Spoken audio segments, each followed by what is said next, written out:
Good morning, good afternoon, good evening. First of all, I have to say it's a bit strange to sit here and present into my empty living room, but hopefully you'll find my presentation on how to get an organization to adopt a central telemetry solution interesting, and hopefully there's some nuggets of information that you can take away. So, as I said, I hope to pass on some learnings about how we built a central telemetry product at Bloomberg. At previous GrafanaCons, we have covered a lot of the technical aspects. So today I will cover the non-technical aspects of what we did to drive the adoption of the platform. If you want more detail and are watching as part of the GrafanaCONline weeks, you can hit me up on Slack. If you're watching later, please feel free to reach out to me via email. I'll share my email address at the end of the presentation. So first of all, the non-important part. Who am I? My name is Stig Sørensen. I've been at Bloomberg since 2003. The first 12-ish years I spent as an application developer, team leader, and manager for our trading systems group. A lot of that time I actually wished I had a telemetry platform, as what I've been building as part of being an infrastructure manager in a group called Production Visibility for the last 4 years. So who are we? Who are Bloomberg? Bloomberg was founded in 1981 by Mike Bloomberg. What you can see on my slide right now is the Bloomberg terminal. The Bloomberg terminal is built up of many different applications. We call them functions. It's really over 10,000 different products that operate independently, yet share a lot of the core infrastructure, both from a data point of view, and also from just the core infrastructure. So what does the terminal deliver? The terminal delivers real-time market data, news, and messages. Messaging being both email and our chat product. On top of all this real-time information, we deliver analytics, and so basically are a huge real-time information aggregator that lets our subscribers take action to related to their financial decisions, right? So who are our users? Basically anyone that wants to be involved in the financial markets. So it ranges from investment banks to hedge funds to governments, regulator, national and central banks. And we deliver both features to individuals and also to enterprises. So enterprise functionality for how a firm will operate together and be a major part of the financial markets. We also have products that are on and off the terminal, like our news product, which is both TV, radio, magazine, web, and mobile. So let's talk a bit about the scale of this and sort of from a more technical point of view. So first of all, we have about 325,000 subscribers around the world. And as I said, it's a premium product, so it's all the important players in the world. We do about 120 billion pieces of market data across the terminal every day. So this needs to be processed and distributed in real time without any buffering. We ingest about 2 million news stories. As I already mentioned, some we produce ourselves and others we take from a total of approximately 125,000 sources around the world. We are the largest financial social network in terms of that we process and send about 1 billion emails and instant Bloomberg chat messages daily. To this, we do this via about 20,000 employees, and about a quarter of these employees are software engineers. So on the technical side, we own and operate our major data centers. We've done this since the company was formed in 1981. We also have software running in node sites around the world and on our clients' PCs. So we really care about monitoring anything from the client's PCs and all the way back to our data centers. So it's a rather large and broad set of things that needs to be monitored. And interesting enough, I actually made these slides a couple of months ago. So during the global pandemic, we've seen quite different numbers. Sort of the market data has doubled more or less overnight. So we now see regularly over 200 billion with a peak of 240 billion pieces of market data a day, and our email and chat services also almost doubled. So these are sort of two of the leading indicators. So most of the load and the traffic on the platform has really doubled. So when I say central telemetry, what I mean by it? So I mean basically an internal service provider for anything or everything telemetry.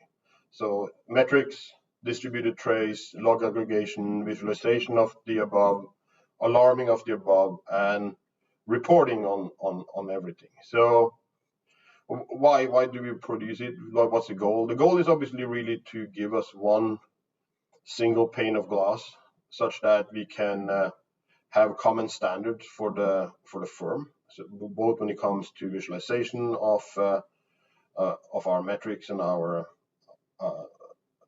and how we monitor, as well as sort of setting a firm-wide standard for rules and alarms, such that we know we covered everything.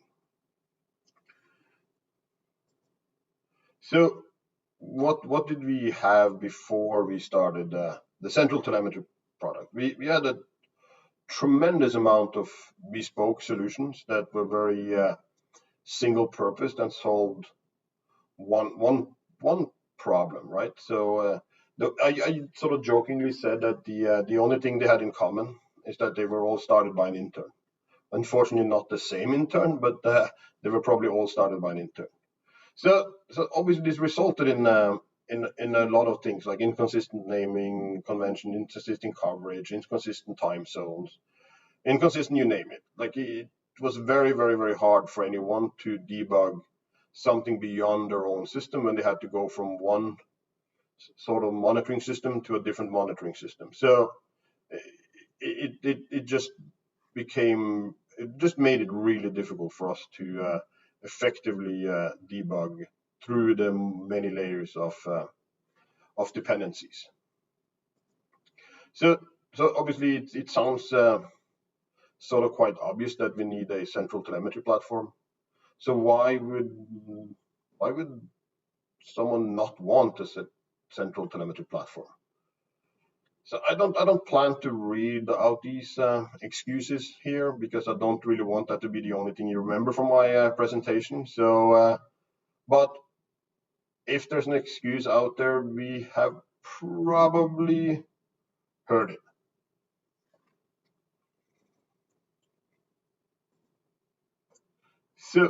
So what did we do in order to get people onto the platform, right? It's telling people to do it. Strong arming doesn't necessarily always work, right? So we had to take a sort of a quite measured and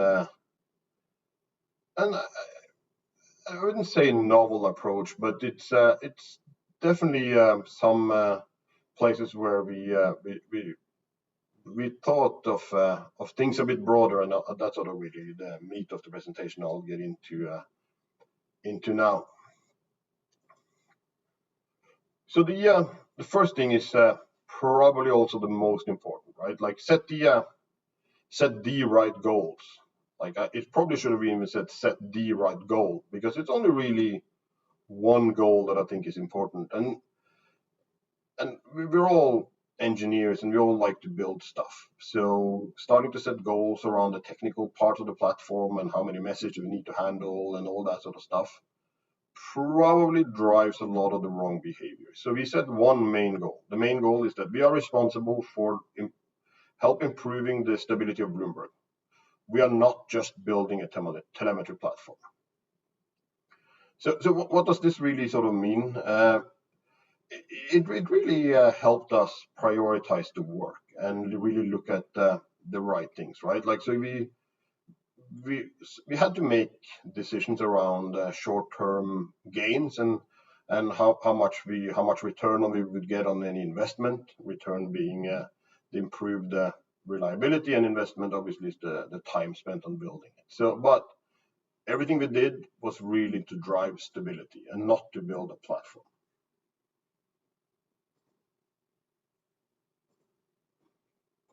And building a complete product, like as I sort of mentioned, the product isn't just the platform that's able to ingest and process all the data.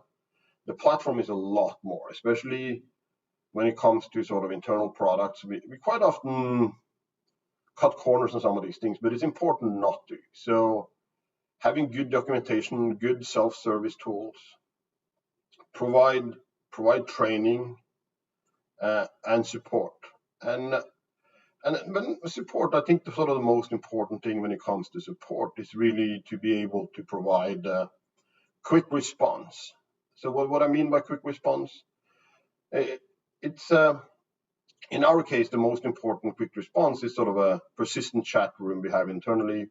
It actually has about half of the engineers in it, where you see questions scroll through all day. We make sure that the people that are on call for the platform also handles these support questions. Why is it important? Because a lot of times building or instrumenting your code is something that people do when they have a bit of spare time, or they are waiting for something, they are gonna sort of finish off and sort of, oh, it'd be cool if I could add the metrics at the end. And if they struggle to get going and sort of have to start looking up something or post a question that will take a day to get answered, it's unlikely that they will go back and do it. So it's very important for us to sort of answer quick questions very quickly and sort of make sure that people move forward and can continue instrumenting their code and adding the right measurements, right?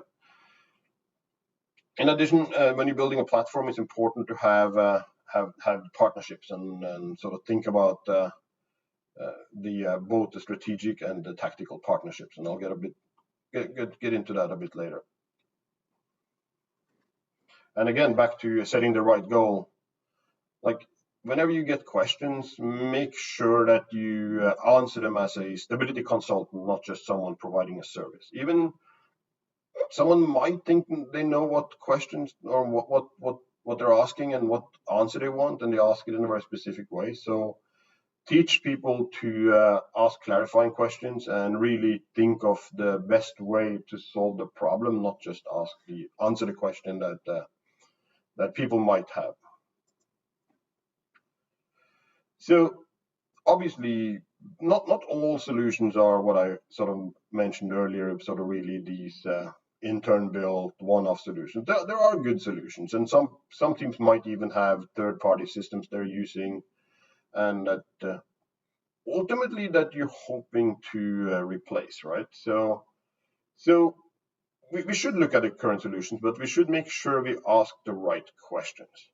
So don't get caught in terms of trying to figure out what it would take to get the people that have a good platform to move over to your platform and think about those things. Those are not the questions you should ask.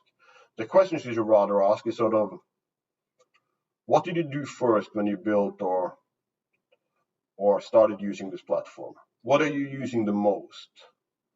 What functions and what features do you find most valuable? Try to get this information such that you can sort of get going on your own platform and provide the valuable solutions to people that don't have something, rather than try to target the people that have a lot and try to get them to go get the extra last final piece of their puzzle. Build bottom up.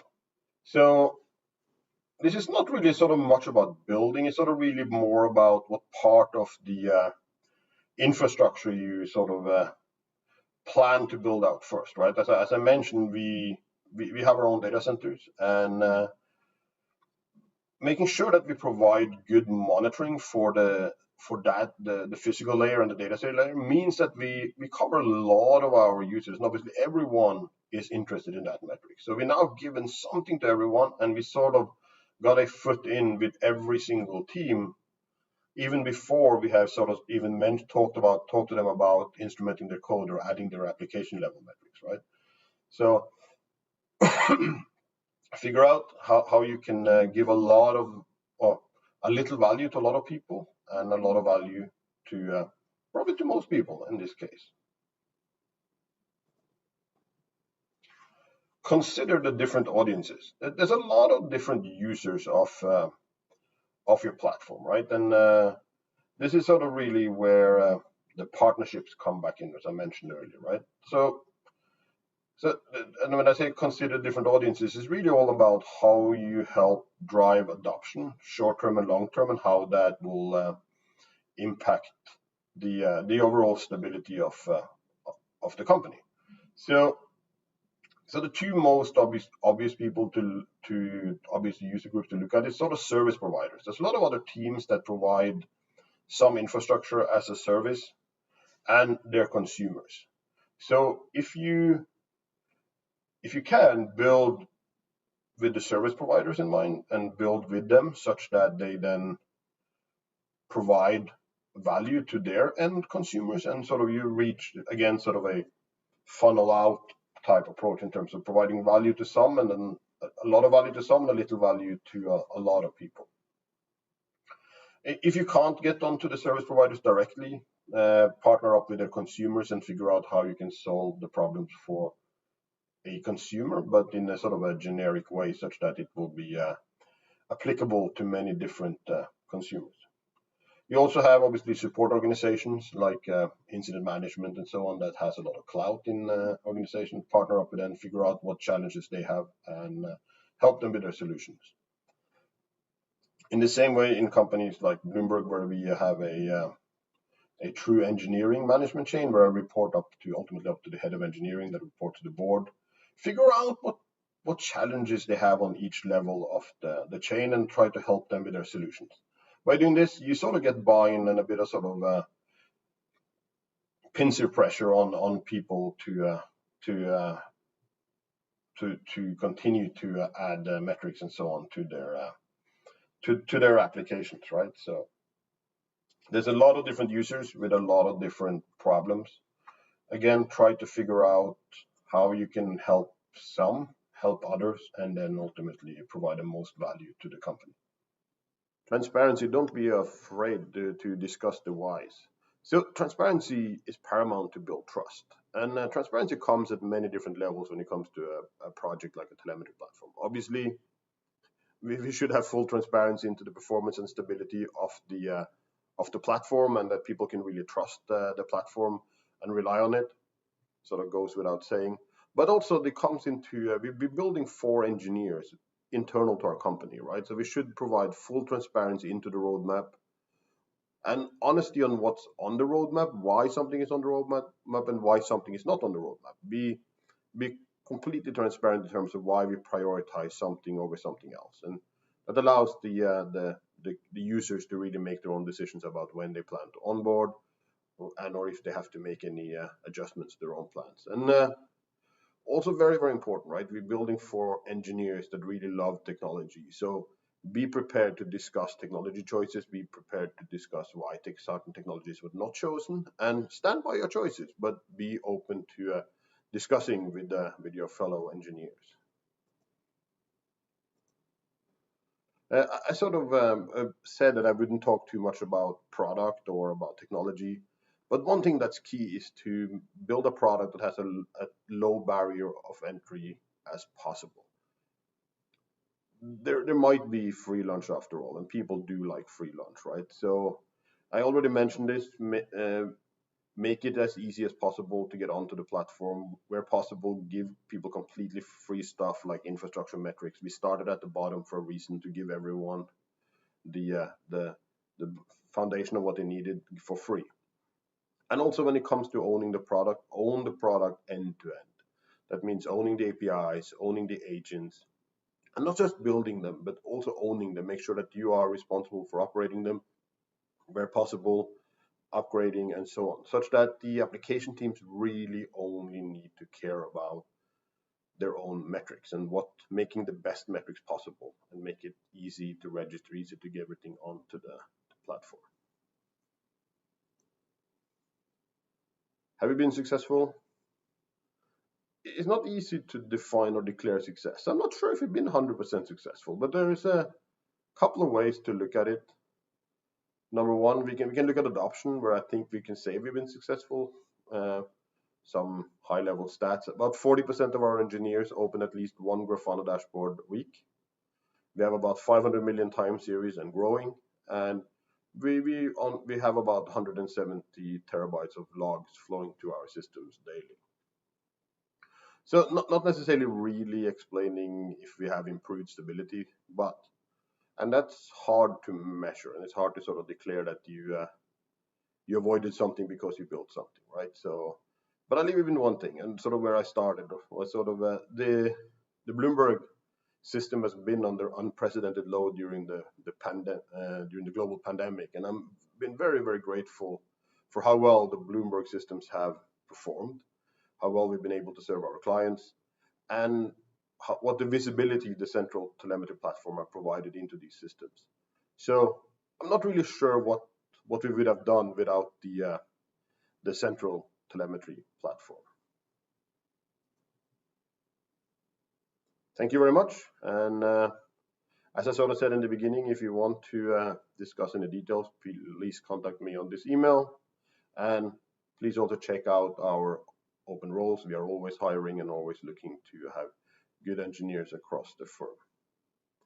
Thank you very much.